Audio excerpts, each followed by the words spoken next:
Oui. Alors, ce que dit... Bonjour les natifs du Mungo et de Nkonsamba en particulier. Je suis un natif du Mungo, de Nkonsamba en particulier, au quartier 10.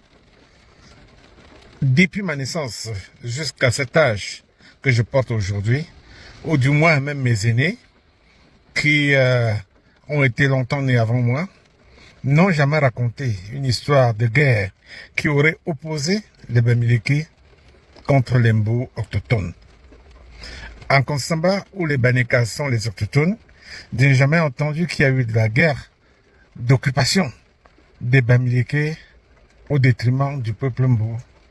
C'est la première fois que j'entends ça de la bouche de M. Elimbi Lobé, qui dit que Wandji a arraché les terres.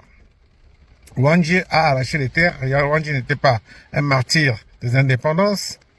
Wandji passait son temps à arracher les terres pour les peuples Bamileke. Le Mungo n'est pas constitué seulement des Mbu, il y a les ballons. Les ballons qui sont en Banga. Est-ce que les ballons peuvent témoigner que les Bamileke leur ont fait la guerre et arraché leurs terres? Est-ce que les Bakossi qui sont à Loum peuvent en témoigner? Est-ce que les Mbonken qui sont là peuvent témoigner jusqu'à Moamenam? Est-ce que les Bakaka qui sont depuis Ndungi, Manengole jusqu'à Manjo peuvent effectivement confirmer les déclarations de Elimbi Lobé, qui n'est autre chose qu'un va en guerre? Souvenez-vous, quand il y a eu les élections au Gabon, où Jean Ping revendiquait la victoire, alors que Elimbi Lobé était encore conseiller municipal du SDF, qu'est-ce qu'il avait déclaré? N'avait-il pas appelé les partisans de Jean Ping de mettre le feu au Gabon, de tout brûler sur leur passage, monsieur Elimbi Lobé? Ça, moi, je le dis, et c'est vrai. C'est le même Elimbi Lobé qui veut aujourd'hui créer une guerre entre les populations autochtones du Mungo contre les Bamileke. Je dois vous rappeler que les Bamileke qui sont arrivés dans le Mungo venaient travailler pour le compte dans les plantations des Blancs. Les Blancs avaient créé des vastes plantations dans le Mungo.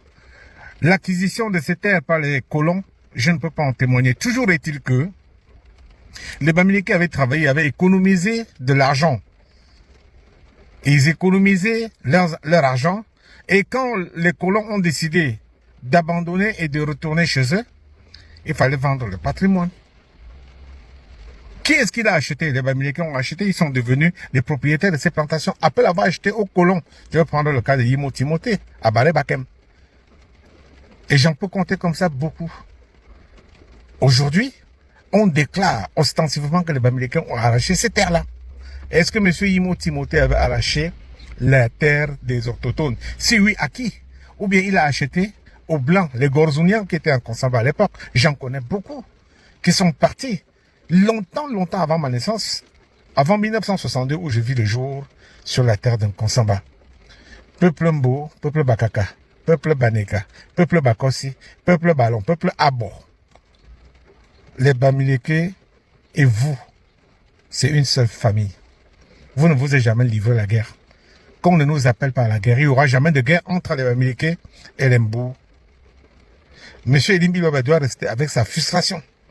C'est lui seul qui sait ce qu'il reproche, ou bien ce qu'il recherche. La perche qu'il a tendue. Si le système accepte de prendre sa, d'accepter, si le système accepte sa pêche, ok, peut-être il aura une nomination. Mais si tel n'est pas le cas, je dirais que Elimbi Lobé prêche au désert. Peuple camerounais, il n'y aura jamais de guerre. Cette guerre tant voulue, il n'y aura pas. Il n'y aura pas cette guerre entre les ethnies du Cameroun. Il n'y en aura jamais. Merci beaucoup de m'avoir écouté.